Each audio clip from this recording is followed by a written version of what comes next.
আসসালামু আলাইকুম।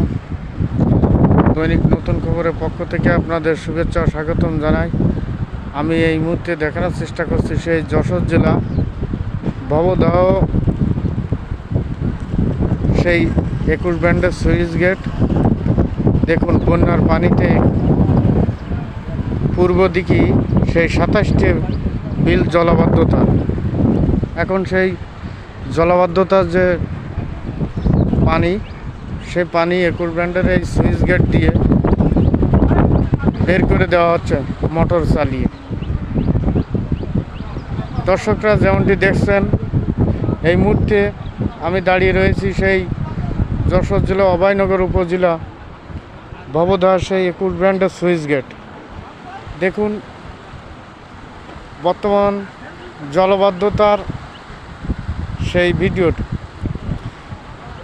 এই